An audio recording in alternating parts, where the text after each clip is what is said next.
Welcome to Learning English, a daily 30-minute program from the Voice of America. I'm Ashley Thompson. And I'm Dan Novak.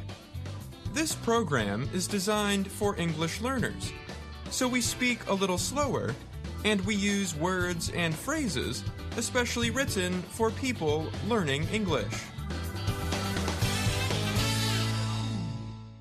Today, Dan Friedel has a report about China's production and sales of very low-cost electric vehicles and solar panels. Brian Lynn presents this week's technology report. And we hear today's lesson of the day from Andrew Smith and Jill Robbins. But first, China can produce and sell a lot of very low-cost electric vehicles and solar panels. This worries the U.S. Treasury Department, President Joe Biden, and opposition candidate and former President Donald Trump. U.S. Treasury Secretary Janet Yellen recently brought attention to the abundance of products such as car batteries and solar panels from China. She said they are exported at artificially depressed prices because of low labor costs and government support. Trump spoke at a political gathering late in March in Ohio. He said the U.S. needs to do something about the possibility of China's electric cars entering North America through Mexico. He said it could be a bloodbath or a huge defeat for the U.S. auto industry if that happens. The International Energy Agency in Paris said China accounts for 60% of electric vehicle sales around the world. China also produces 10 million more electric cars each year than it can sell within its own borders. That means China needs to find a way to sell the cars overseas. Eswar Prasad is an economist at Cornell University in the state of New York. He said China will aim to export products such as cars, steel, batteries, and solar panels if its economy does not improve. American officials have been concerned about China's extra capacity for a long time. Speaking recently on a trip to China, Yellen talked about Suniva, a solar panel company in Georgia. It was forced to shut down at one point because it could not compete with low-cost products from China. It is important that this doesn't happen again, she said. Suniva closed in 2017. It reopened after getting financial support from the Inflation Reduction Act passed by Congress in 2022. Steel and aluminum imports from China sharply increased after the 2008-2009 global financial crisis. In 2017, Donald Trump's administration put tariffs in place that turned American buyers away from those Chinese imports. Biden has kept the tariffs in place. Brad Setzer is with the Council on Foreign Relations and a former Treasury Department official. He said that China's overcapacity in solar cells, batteries, and now electric cars is insane. China notes that the U.S. also offers incentives to both businesses and people who want to purchase electric cars or solar panels. China said some of the financial aid being offered to U.S. car buyers is a violation of World Trade Organization rules. However, an international trade research group studied the issue. The Center for Strategic and International Studies in Washington, D.C., found that the financial aid China was offering its green industry in 2019 was more than double the amount of support coming from the U.S. government to its industries in all forms. Both Prasad and Setzer noted that while China is supporting industry, it offers few incentives to citizens to purchase Chinese goods. That leads to overcapacity. The two sides have agreed to discuss the problem. China says its less costly green products will help the world, so the U.S. should not oppose them. But China also notes that its overcapacity and lack of consumer spending is a problem if it wants to keep its economy growing. One China expert said, another concern should be policies that place too much importance on one or two industries. Wang Anquan is an expert on industrial policy. He said China should coordinate the development of new technologies so that every province does not aim to develop the same industries. Speaking in China, Yellen said there should be protections so the U.S. market is not flooded with low-cost Chinese products. I think the Chinese realize how concerned we are about the implications of their industrial strategy, she said, adding, I think they have heard that this is an important issue to us. I'm Dan Friedel.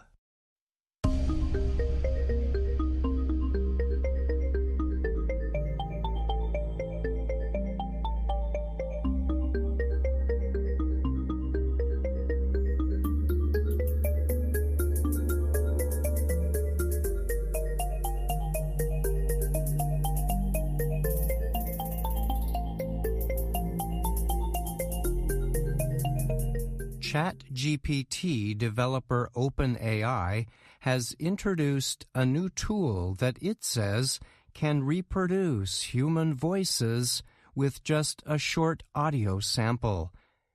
The tool is among several developed by technology companies that aim to clone voices with a high level of exactness.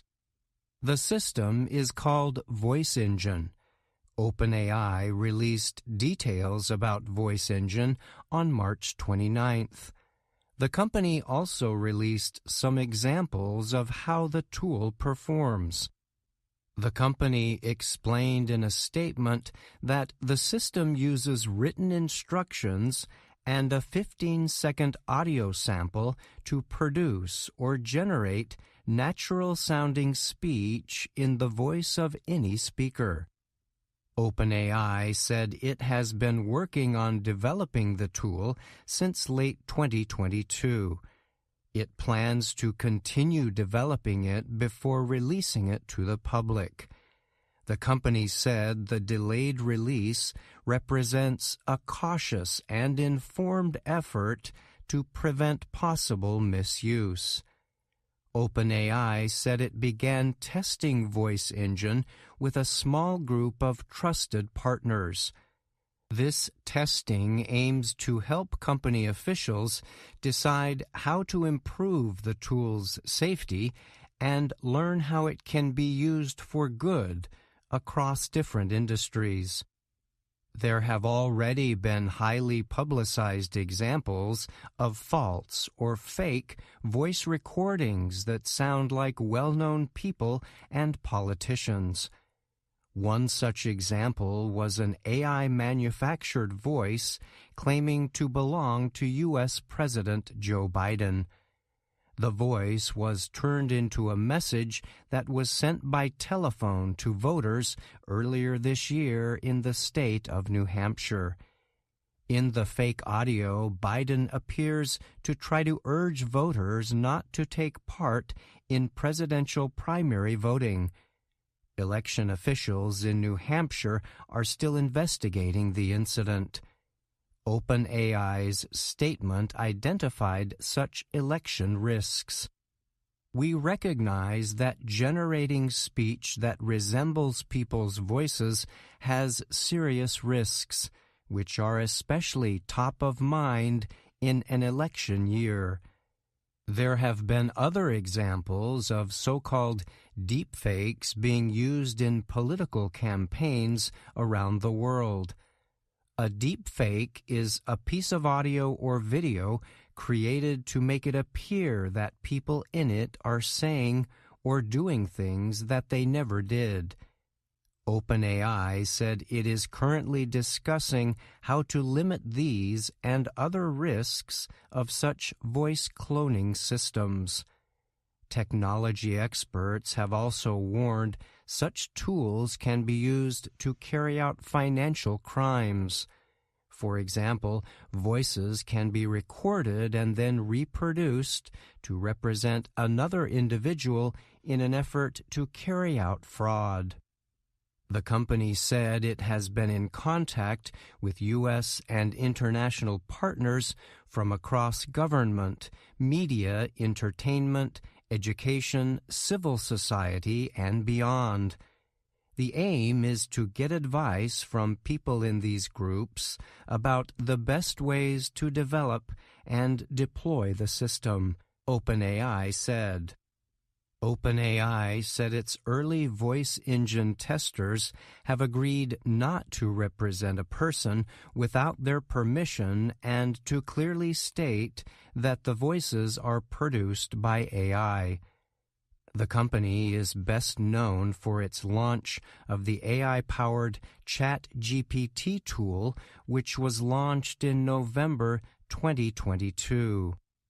There are several other companies developing similar voice cloning tools. One of the most widely known is called Descript. The company explains on its website the AI-powered system can clone any person's voice with a 60-second audio sample.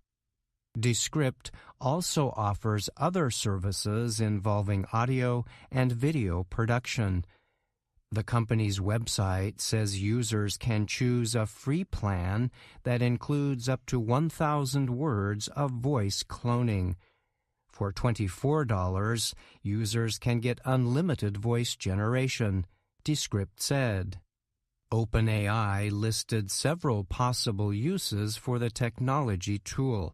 These include providing reading assistance to non-readers or children, supporting individuals who cannot speak, and helping patients recover their voice. The company said its voice engine system can work in several languages. One example of such use is taking an English voice recording and producing a new audio version in another language. In an example released online, OpenAI demonstrated a person's voice and style of speaking can remain the same in other targeted languages. I'm Brian Lynn.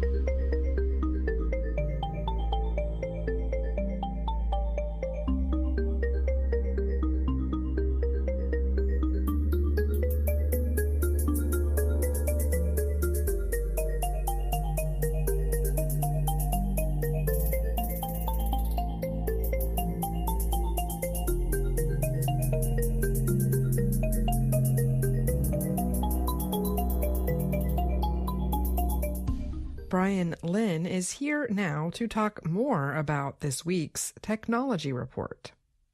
Hi, Brian. Thanks for joining me. Sure, Ashley. Glad to be here.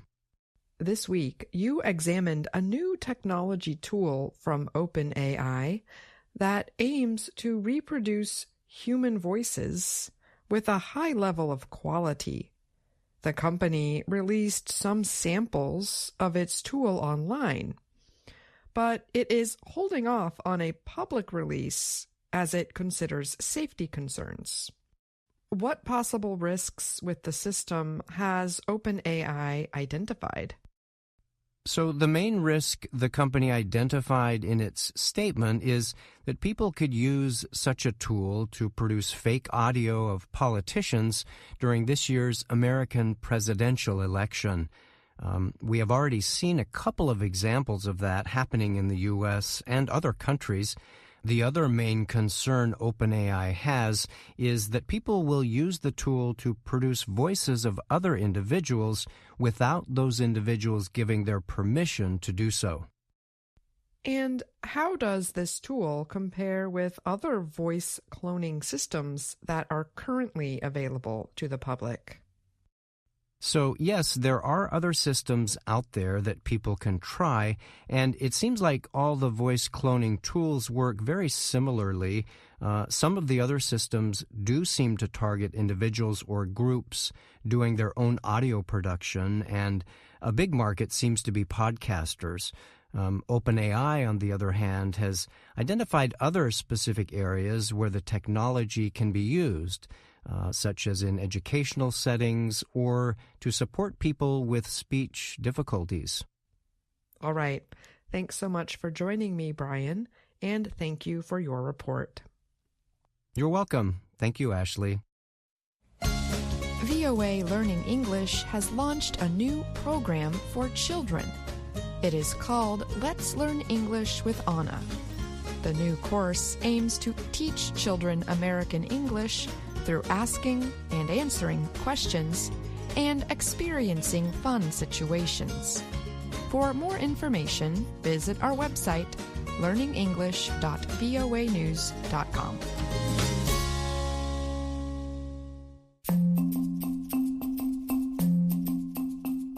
Have you ever heard of feijoada, korma sabzi, and shi? If you have not, you must make sure to listen to tomorrow's Everyday Grammar.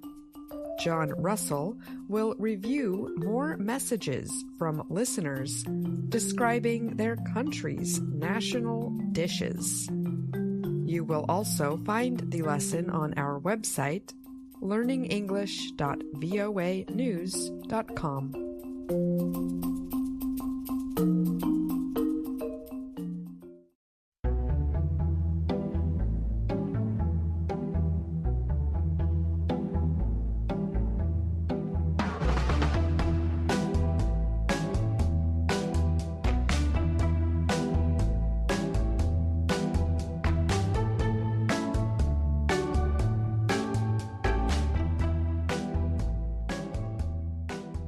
Hello, my name is Anna Mateo. My name is Andrew Smith. And I'm Jill Robbins. You're listening to the Lesson of the Day on the Learning English podcast. Welcome to the part of the show where we help you do more with our series, Let's Learn English. The series shows Anna Mateo in her work and life in Washington, D.C. In Lesson 22 of the series, Anna talks about her new show for children with her producer, Amelia. Together, they start to plan for the new show. So, Anna, what's the plan for the show? First, we're going to introduce the subject. Then, we can show pictures and video. We can show tons of video. Right. We can interview children and have guests, too. Kids can ask us questions. Great idea. Finally, we can read the questions and tell them where to learn more. Okay, let's try it. Let's do it. Hi there, and welcome to... Amelia, we don't have a name for the show. We'll think of a name later. For now, we'll call it The Show. Next, they start talking about fun things you can do in the summer. Anna and Amelia think they can include these in the children's show. Hi there, and welcome to The Show. Today, we are going to take you on a summer vacation. You will see popular things to do on vacation. One is camping. When you go camping, you cook, sleep, and play outdoors. When I go camping, Anna, I like to go hiking and fishing. Me too. Those are fun things to do when you go camping. These people are hiking. Okay, let's talk about the next vacation. Another popular summer vacation is going to an amusement park. At an amusement park, you go on rides and eat lots of fun food. I love cotton candy. And roller coasters! This show is going to be a lot of fun. I know. This is riding a roller coaster. Woo! What is the last vacation? One of the most popular summer vacations is going to the beach. I love the beach! When I see that blue ocean, I want to leave Washington, D.C. immediately and go to the beach. That is a lot of fun activities. And it's fun to talk about, well, having fun. So, Andrew, I'd like to ask you, what do you like to do for summer vacation? I really like summer, and I like to do some of the same things Anna and Amelia talked about. I really like to go hiking in the mountains. And we should explain that British English uses the word trekking to mean the same thing as hiking. Hiking basically means walking in natural areas such as forests, mountains, and fields, or beside rivers and lakes. It's kind of interesting that, on the one hand, we say go for a walk on the beach, and on the other hand, go for a hike in the mountains. We don't usually say hike on the beach. That's true. I guess that's because walking on the beach is usually done in a relaxing manner, but hiking makes people think of longer or harder walks that take more energy. There's more we could say about hiking, but let's go back to what you like to do for summer vacation. Well, I also like to go to the beach, and I like to go swimming, and I like to play tennis. And when I have enough time and money, I like to visit friends in other parts of the U.S. or travel to other countries. How about you, Jill? I love swimming at an outdoor pool. I also enjoy traveling to visit my family. Sometimes my brothers and sisters and I all get together in the summer. And I love going to beautiful places and painting them. I paint with acrylics, and I'm learning to use watercolors. That sounds like an interesting thing to do in the summer. I think I would like to try that. We can use the verb like in 3 ways to talk about things we enjoy doing. First, we can say like to plus the base form of the action verb. For example, we can say, I like to read. Second, we can say like plus the ing form of the action verb. For example, we can say, I like reading. The ing form of the verb here is called the gerund. And third, we can say like to plus the verb go plus the gerund. We can hear this third form when Amelia and Anna talk about camping. When I go camping, Anna, I like to go hiking and fishing. Me too. Those are fun things to do when you go camping. Here are some activities where you can use the verb go plus the gerund. Go camping, go swimming, go hiking, go fishing, go dancing, go shopping, go sightseeing, go biking, go running, go jogging, go skiing, go ice skating, go roller skating, go sailing, and go surfing. That was a big list, and I noticed that most of those activities involve some kind of movement or motion. And that makes sense because the verb go makes us think of moving from place to place. But for almost any activity, we can say like to plus the base form of the action verb. For example, we can say either I like to go swimming or I like to swim. And the phrase I like to is something that's easy to say quickly, like this. I like to swim. When we say it quickly, the word to is pronounced ta. I like to.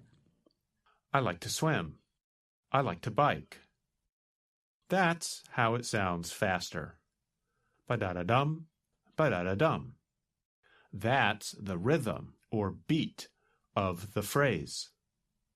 Now listen to this chant where we use that beat.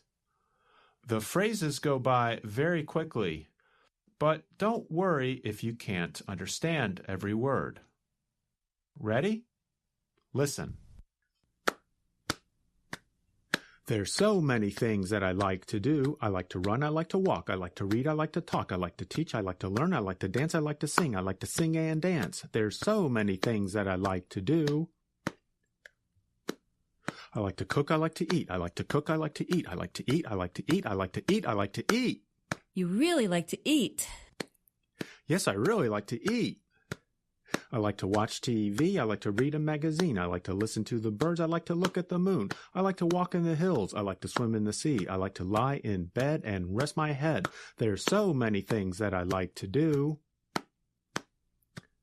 I like to run, I like to walk, I like to read, I like to talk, I like to teach, I like to learn, I like to dance, I like to sing and dance. There's so many things that I like to do. I like to watch TV, I like to read a magazine, I like to listen to the birds, I like to look at the moon, I like to walk in the hills, I like to swim in the sea, I like to lie in bed and rest my head.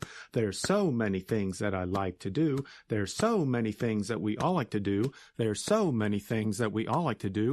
There's so many things that we all like to do. So write to us and tell us what you like too. We know that was fast, but we want you to hear the rhythm of English and also just to have some fun with the language. Having fun helps you learn. So you can play with the English language. For example, you can try to make up your own chants. And in the Let's Learn English series, Amelia and Anna know that it is helpful to have fun. Let's listen to them one more time. Okay, let's talk about the next vacation. Another popular summer vacation is going to an amusement park. At an amusement park, you go on rides and eat lots of fun food. I love cotton candy. And roller coasters! This show is going to be a lot of fun. I know. Jill, before we go, maybe we should mention the difference between the words fun and funny. Something that is funny is something that makes you laugh, like a good joke or a special situation. Something that is fun is like an activity that feels enjoyable, like you are playing a game. Jill, I have to say, doing this podcast with you is a lot of fun. Thanks, Andrew. It's a blast. It's a blast is a nice expression that means it's really fun. And we hope you've had fun listening to the lesson of the day. You can learn more on our website, learningenglish.voanews.com. You can also find us on YouTube, Facebook, and Instagram. And thank you for listening to the Learning English podcast. I'm Andrew Smith. And I'm Jill Robbins.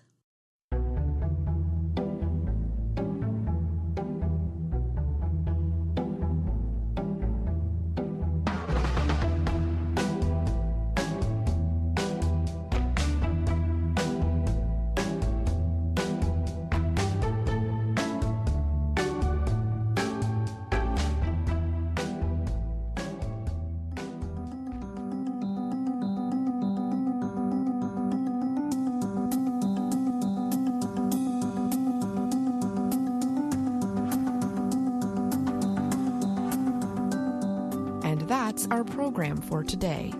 Join us again tomorrow to keep learning English through stories from around the world. I'm Ashley Thompson. And I'm Dan Novak.